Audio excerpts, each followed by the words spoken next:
एक और देश में कोरोना का ग्राफ तेजी से बढ़ रहा है तो दूसरी ओर उत्तराखंड, यूपी, पंजाब और गोवा जैसे राज्यों में चुनावी शोर गूंज रहा है। एक और सरकारें नाइट कर्फ्यू का दस्तूर कर रही हैं तो दूसरी ओर दिन में रैलियों में लाखों की भीड़ उमड़ रही है। इस बीच चुनाव आयोग की एक टीम 3 दिन के यूपी दौरे पर है तो सवाल ये कि क्या चुनाव टल जाएंगे। चुनावी रैलियों में गरजते नेता और उमड़ती भीड़ कोरोना गाइडलाइंस के लिए सबसे बड़ी चुनौती नजर आ रही है। पार्टियों का सबसे ज्यादा जोर उत्तर प्रदेश पर है। बीजेपी अपने स्टार प्रचारकों को मैदान में उतार चुकी है। पीएम मोदी, गृह मंत्री अमित शाह, पार्टी अध्यक्ष जेपी नड्डा, यूपी के सीएम योगी आदित्यनाथ समेत तमाम दिग्गज ताबड़तोड़ रैलियां कर रहे हैं। तो समाजवादी पार्टी के रथ की बागडोर संभाली है अखिलेश यादव ने। लड़की हूं, लड़ सकती हूं के नारे के साथ कांग्रेस की प्रियंका गांधी भी रोड शो और रैलियां कर रही हैं। एक और लोकतंत्र का मेला है तो दूसरी ओर कोरोना की तीसरी लहर के सुनामी बन जाने का खतरा भी मंडरा रहा है।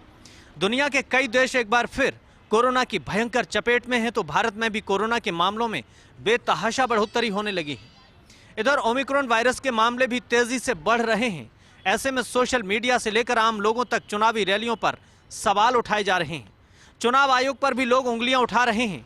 ऐसे में चुनाव आयोग ने स्थिति की समीक्षा के लिए अपनी एक टीम यूपी में 3 दिवसीय दौरे पर भेजी है।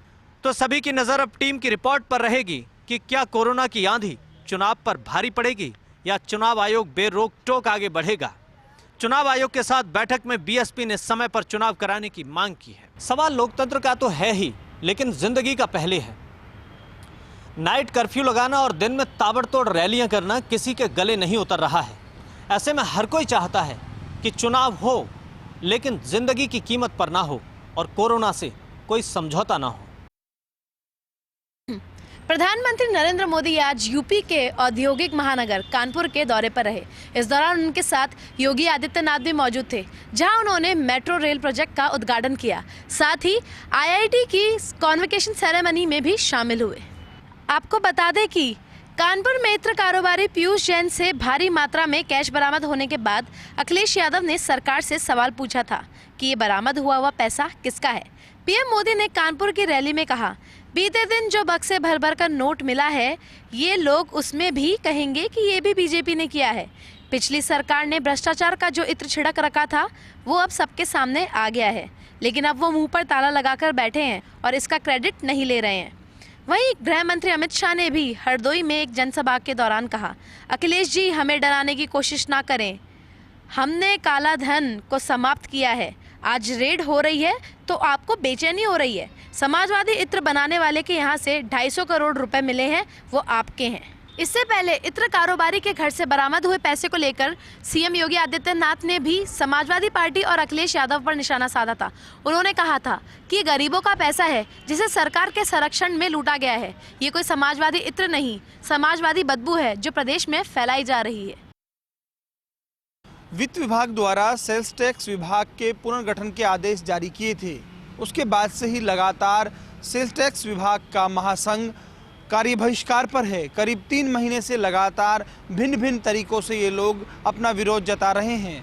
आज भी बीकानेर में भी पेन डाउन हड़ताल रखी गई। इस दौरान महासंघ से जुड़े सुनील रिणवा ने बताया कि हम अलग अलग तरीके से अपनी बात पहुंचाने की कोशिश कर रहे हैं, शांतिपूर्ण तरीके से अपना विरोध भी जाहिर कर रहे हैं और निश्चित तौर पर आज पेन डाउन हड़ताल का भी पूरा असर देखा गया है। हमारी कोशिश यही है कि सरकार हमारी वाजिब मांगों को समझें, क्योंकि हम जो बात कह रहे हैं वो सही हैं। इससे न केवल विभाग के लोगों को और अधिकारियों को परेशानी हो रही है, बल्कि व्यापारियों को भी दिक्कत होने वाली है, क्योंकि व्यापारी को हर छोटे बड़े काम के लिए जयपुर जाना पड़ेगा। हम यही बात समझाने की कोशिश कर रहे हैं। सुनील रिणवा का कहना था कि इसके लिए वे कांग्रेस नेताओं से भी मिल चुके हैं। धर्मेंद्र राठौड़, बीडी कल्ला सहित अन्य कई मंत्रियों से मुलाकात हुई है, आश्वासन मिला है, लेकिन अभी तक सरकार ने स्पष्ट तौर पर कुछ किया नहीं है। हमारी मांग है कि सरकार इस मसले पर ध्यान दे, अन्यथा हमारा ये शांतिपूर्ण तरीके से असहमति आंदोलन जारी रहेगा। अधिकारी सीधी भर्ती परीक्षा चढ़ी नकल के भेंट। 2 दिन में हुई आयोजित परीक्षा में 3 फर्जी परीक्षार्थी सहित एक दलाल को पुलिस ने किया गिरफ्तार।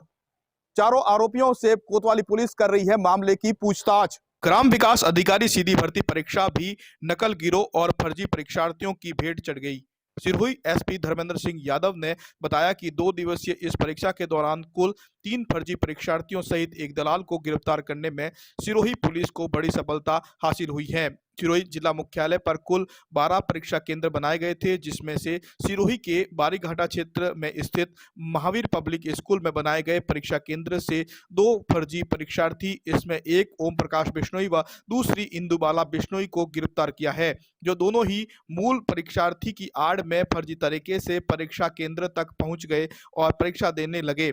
पर वीक्षक को आधार कार्ड और प्रवेश पत्र में लगे फोटो और परीक्षार्थी की शक्ल में कुछ मेल मिलाप नहीं होने पर उच्च अधिकारियों को शिकायत की गई, जिस पर एसडीएम, तहसीलदार सहित जिम्मेदार मौके पर पहुंचे और दोनों फर्जी परीक्षार्थियों को हिरासत में लिया। वहीं इन फर्जी परीक्षार्थियों को परीक्षा केंद्र पर पहुंचाने वाले दलाल को जब की इसकी भनक लगी तो वे अपनी स्कॉर्पियो कार लेकर मौके से भागने लगा, जिस पर सिरोही पुलिस ने लगातार उसका पीछा करके अनादरा थाना क्षेत्र के वेलांगरी गांव के पास उसे पकड़ लिया। विकास अधिकारी सीधी भर्ती परीक्षा में 3 फर्जी परीक्षार्थी और एक दलाल को गिरफ्तार किया है, जिसमें से अभी तक प्रारंभिक पूछताछ में करीब दलाल को 15 लाख रुपए एडवांस लिए जाने की अभी जानकारी है। साथ ही पुलिस पूरे मामले की जांच कर रही है।